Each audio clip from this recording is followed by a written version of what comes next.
Hey everyone, it's Bella, and I hope you guys are having a great Wednesday night. Sorry the video is so late, but I didn't start filming the video, like filming it, like right now I'm recording, until like dinner time. Yeah, it's still up on Wednesday, sorta. Oh, and I hope you like this space, this atmosphere I got going on. This is my bedroom. I figured if I put some like Christmas lights in the back, it'd be good enough to vlog. So yeah, that's where I'm vlogging now. Hopefully this will be like my permanent video space, because I don't plan on having any videos that are other than Black Friday outfits and vlogs. And speaking of vlogs, today I'm doing a paranormal vlog.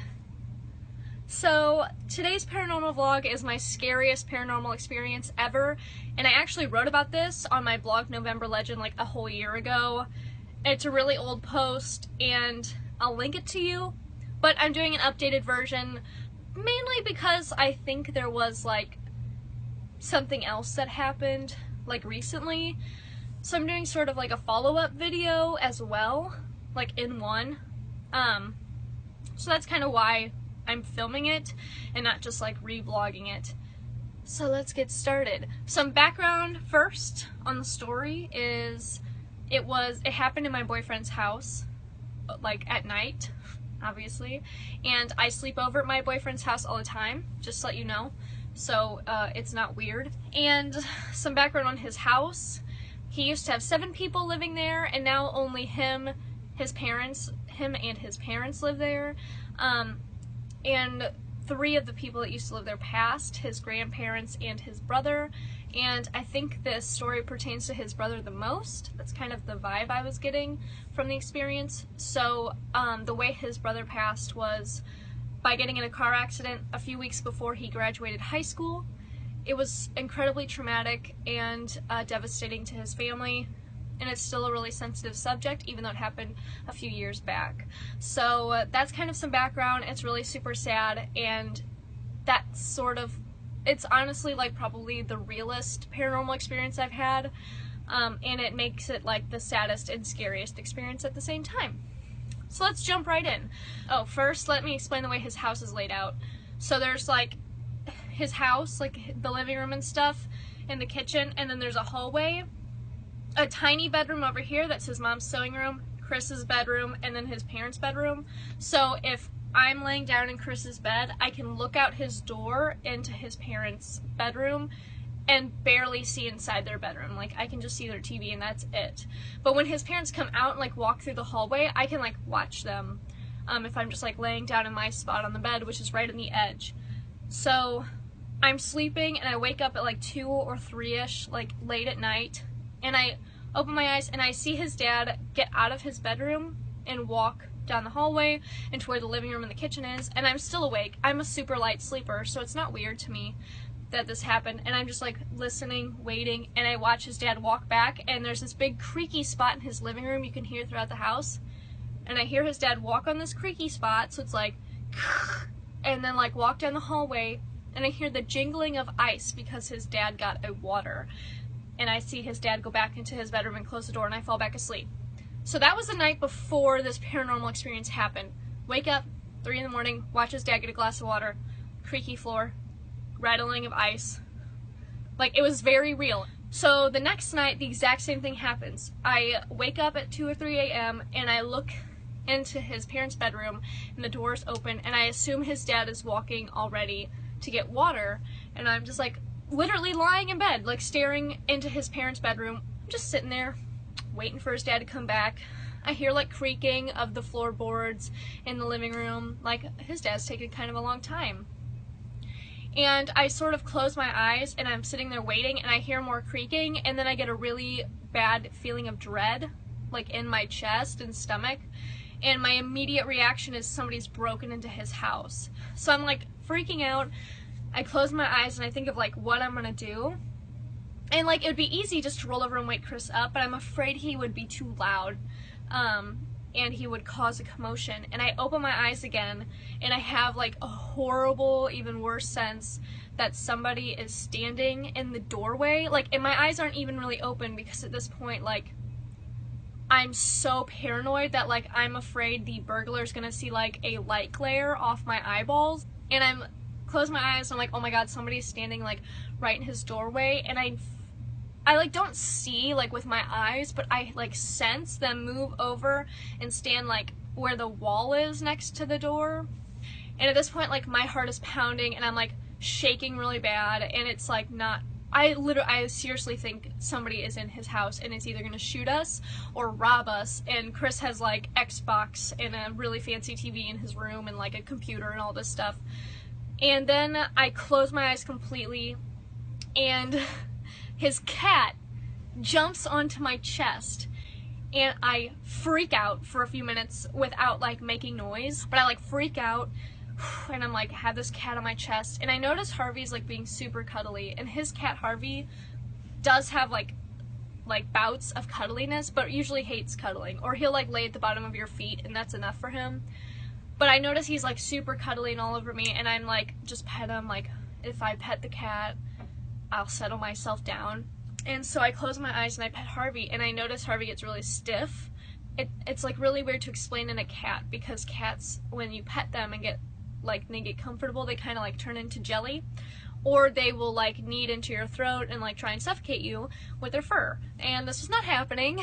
Instead he got really stiff.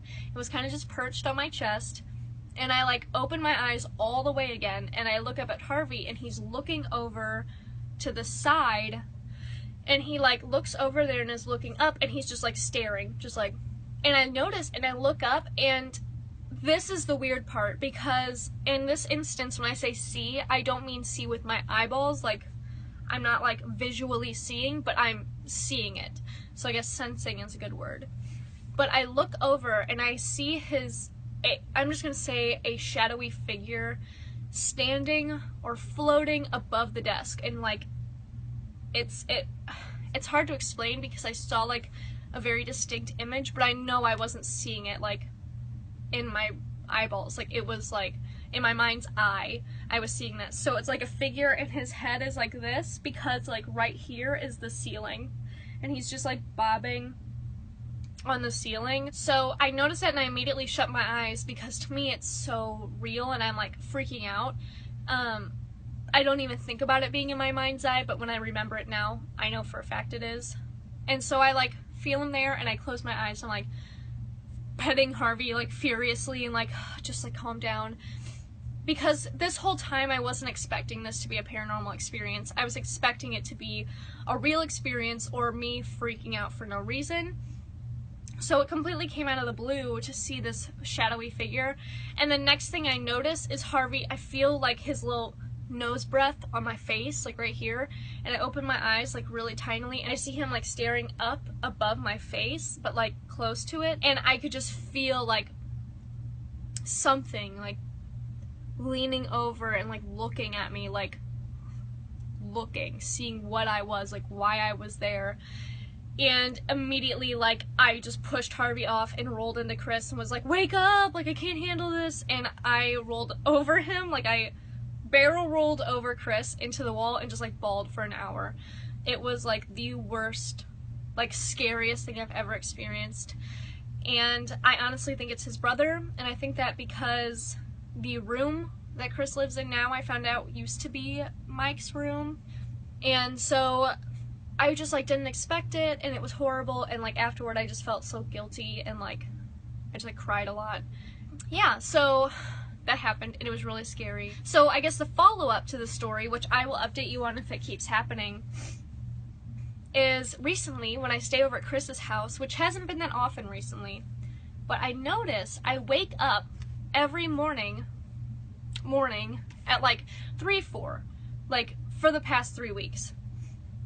And sometimes I'll wake up around 4:30 at my house, like in this bed by myself. But I notice when I wake up here, I'm like checking my alarm because I think I overslept. But when I wake up at Chris's house, I just wake up and go back to sleep immediately. And the other night, I had like, I don't think I was dreaming. Like, I don't want to say I was having nightmares, but I was having like nightmare feelings. So I kept waking up between like, I'd say like 2:30 to 4. It felt like every 10 minutes. All I remember is, because I was like half asleep this whole time, I remember waking up and whimpering a lot and like being nervous and like super scared, and not, I don't want to say I was having a panic attack, but I was like getting ready to, like I was like getting really nervous, and I kept rolling over like into Chris, like, and holding onto his shirt and like, oh my god, like this isn't okay, and then I'd fall back asleep and be fine, and then I'd wake up again and be like, oh my god, like I was so afraid to be awake. Like the being awake part was scarier to me than being asleep, but like what was happening while I was awake was scaring me awake. Does that make sense? Like I was sleeping, and then something outside, like in his room, would wake me up, but that thing, I don't know what it was, would freak me out so much that like being awake like freaked me out, and I'd start panicking about being awake, and then I would gradually fall back asleep because I never actually woke up, and then it was just a cycle. And it's really weird to explain because I don't know what it was that kept waking me up, but I know I was like terrified of it, and I kept like wanting to go back to sleep so bad because I didn't have to deal with it when I was awake. And it's really hard to explain, and I explained it to Chris, and he doesn't know, like, he doesn't think, I don't know if he thinks it's connected, but I think it's really scary, and I don't know what it's caused by, but it could definitely be connected, and I will definitely update you guys on it if something else happens. I know at this point, like, I don't think it's respectful to do any kind of investigating in his house, so I'm not going to. But if something weird, like, just on my own thing happens, I'll definitely let you know. So I hope you guys like this paranormal vlog. Hopefully next week I will have another Black Friday outfit for you. It's finally summer, so I'm excited to do something awesome. I have a really cute tie-dye dress I want to sort of incorporate into some kind of outfit.